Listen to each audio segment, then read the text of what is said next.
So today we're going to bring guys 6 of the best trilogies in both MMA and boxing. I'm going to provide 3 MMA trilogies and he's going to provide 3 boxing trilogies. So let's go. Okay, so these are just going to be based off what we think, and so they're going to be a little bit subjective. So if you guys don't really agree with us, comment down below what are your best 3 trilogies that you've seen. So I'm going to just start it off with a very classic trilogy, especially for the mere fact that it was on his way to stardom, which was the Manny Pacquiao versus Eric Morales trilogy. So their first fight actually took place on March 19, 2005, if I'm not mistaken.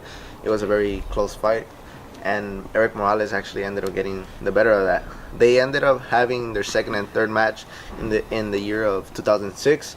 And in their second bout, Manny Pacquiao actually stopped Eric Morales in the 10th round, and in their third fight, he ended up stopping Eric Morales even earlier in the third round. Yeah, and the first MMA trilogy I have is going to be Gray Maynard versus Frankie Edgar. And this one's kind of weird because usually in trilogies they're grudge matches, and usually one fighter gets the better of the grudge match. But this one, they were both equal. The first match, they fought at UFC Fight Night, Kenny Florian versus Joe Lozon, and they're both undefeated contenders. Gray Maynard ended up getting a decision over Frankie Edgar, being Frankie's first loss, but then they rematched at UFC 125 when Frankie Edgar was the lightweight champion, and this time it was a draw. The famous video where Gray Maynard almost finishes Frankie Edgar, and Frankie Edgar showed a lot of heart. And in the final third match, you see Frankie Edgar knocking out Gray Maynard at UFC 136. So this fight, they could have went for a fourth match to finish off the grudge match and have one fighter be the winner, but they ended up equals, one draw and one win apiece.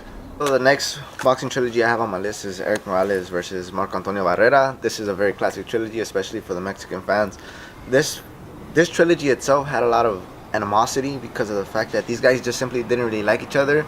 I think nowadays they're seen together, so I guess the animosity kind of cooled down after their 3 fights because these guys really went at it with each other. So the first fight actually took place February 19th from the year 2000, and it was a very close fight that was given to Eric Morales. Some people actually believe that the fight should have been given to Barrera, and then in the second fight, if I'm not mistaken, Barrera actually gets dropped, but somehow he ends up winning.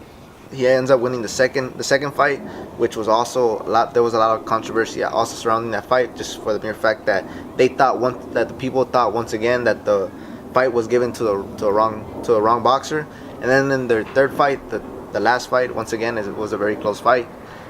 Barrera got the better of that, so Barrera ended up, I guess, getting the best of that trilogy 2-1. But one of the things you have to take away from this trilogy is that there was a lot of animosity and pride at stake. So it was just a very exciting fight, back and forth. All 3 fights, they went the distance, and all of these fights were action-packed. There wasn't really no time for rest. All these guys did was pretty much almost stay in the pocket and battle it out. It was a Mexican war.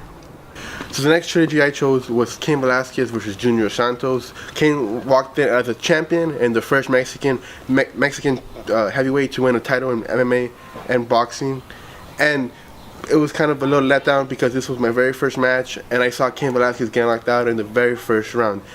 It was on the very first UFC on Fox card. UFC on Fox, Cain Velasquez versus Dos Santos. And they rematched at UFC 155, where you saw Cain Velasquez beat down Junior Santos for 5-4 rounds, and he became the champion, the heavyweight champion, UFC heavyweight champion again. And then the grudge match was settled at UFC 166, where you see Cain Velasquez finish Junior in the first round. And this, at the time, was the latest stoppage in UFC history. And since then, it's been beat by Demetrius Johnson. I feel one of the best trilogies took place in the world of boxing. It was Ward versus Gatti, and these trilogies were crazy.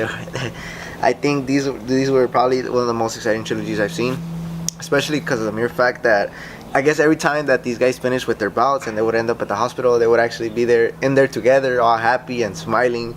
But overall, the trilogy itself was a fascinating trilogy to watch, especially to see a legend like Arturo Gatti, who would eventually pass away a couple years later, be involved in. So the first fight was a majority decision for Ward. It was a very there was some controversy in that fight as well with the low blows, and it was just a 10-round exciting bout. The other two ended up being 10-round bouts as well. All of them were exciting. The second and third fight were won by Arturo Gatti. These guys put everything on the line in all those three fights. Those three fights were action-packed. There wasn't no moment to breathe in those fights. So if you guys ever have the chance, you guys should watch all those trilogies from start to finish, and you guys could see how, I guess the pride and the honor of being boxers with those two guys were. If you ever have the time, go back and watch those fights. All of those fights are amazing, and then plus they're just 10-round fights, so you guys don't have to sit and wait and see a 12-round fight. There were all three of the fights were 10-round fights. Then they were all action-packed. So if you guys want to be excited and not watch some of the fights that we've been having lately in boxing, then go watch that trilogy itself. All right, so the last trilogy I chose was kind of cheating because it hasn't happened yet, but I'm choosing Conor McGregor versus Nate Diaz.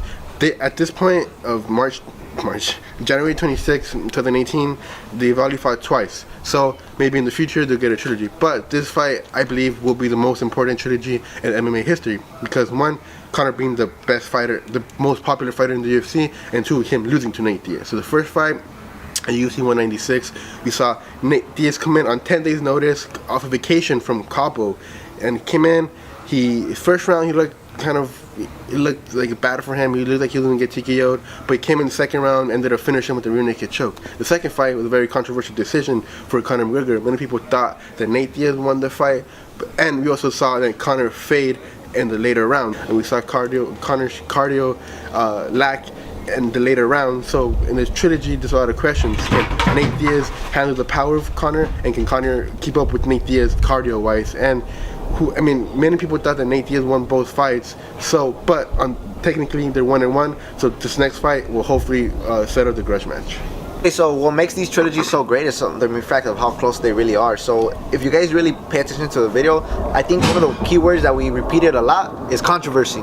So most of these fights were so close that they had controversy, and controversy mostly by the people, because some people thought that this person won or this person won, and some people thought that the decision should have been given to the other fighter or to this fighter. So the thing about these trilogies is that they're super close. Well, most of them are very close, and there's always some type of controversy, and there's always going to be some speculations, or there's going to be questions, what ifs. So I think that's what makes a great trilogy, on how close the fights really are, how competitive they are, and action-packed, and again, the key word, controversy. So yeah, that's gonna be it for this video. Everything you need to know: our Instagram, our website, our other YouTube channel is gonna be down in the link below. Check it out. Follow us on our personal Instagram, and yeah, that's it. Thank you. No noise, hoping the neighbor wouldn't hear. Roach infected, same clothes felt neglected by my own. Years past in position, still broke. Now I had little bros, we were hungry, but we had nothing. Just a couple of cents. Went to the corner store and got some bread. Split it between the